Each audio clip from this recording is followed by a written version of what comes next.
In 1997, a young mangaka was told that pirate stories would never succeed. 25 years later, that same story would outsell the likes of Batman, Superman, and Spider-Man.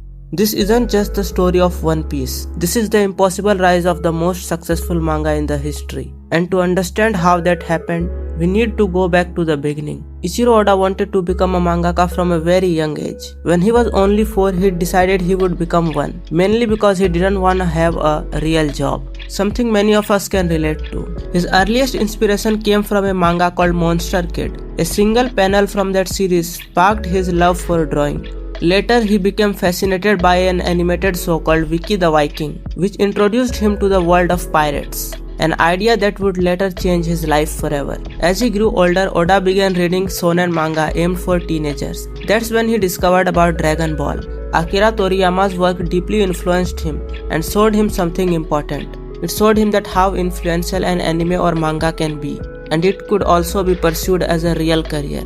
At just 17 years old, Oda entered Tezuka Award, one of Japan's most prestigious manga competitions. For the contest, he created a one-shot manga called Wanted in only 4 months. He was afraid that his parents and teacher would scold him for ignoring his studies, so he submitted the work under a fake name. Despite his fears, he won second place and received a prize of 500,000 yen. That moment proved one thing: Ichiro Oda was a prodigy. In 1994, Oda took the biggest risk of his life. He dropped out of university where he was studying architecture to fully pursue his dream of becoming a mangaka. We can clearly see his architectural abilities in his work too.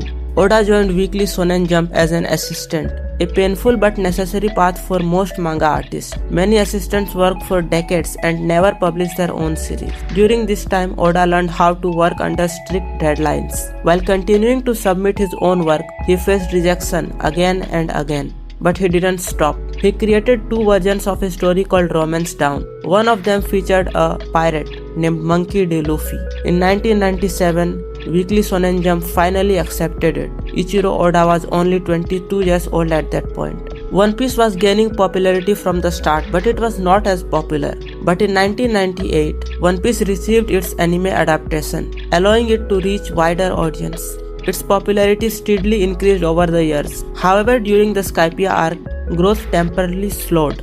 Many wondered if Oda fumbled. But everything changed with the next saga. When Water 7 and Enies Lobbies were released, One Piece exploded in popularity. And then came Marineford. The Marineford arc pushed the manga to an entirely next level. Volume 57, which covered this arc, sold over 5 million copies on release.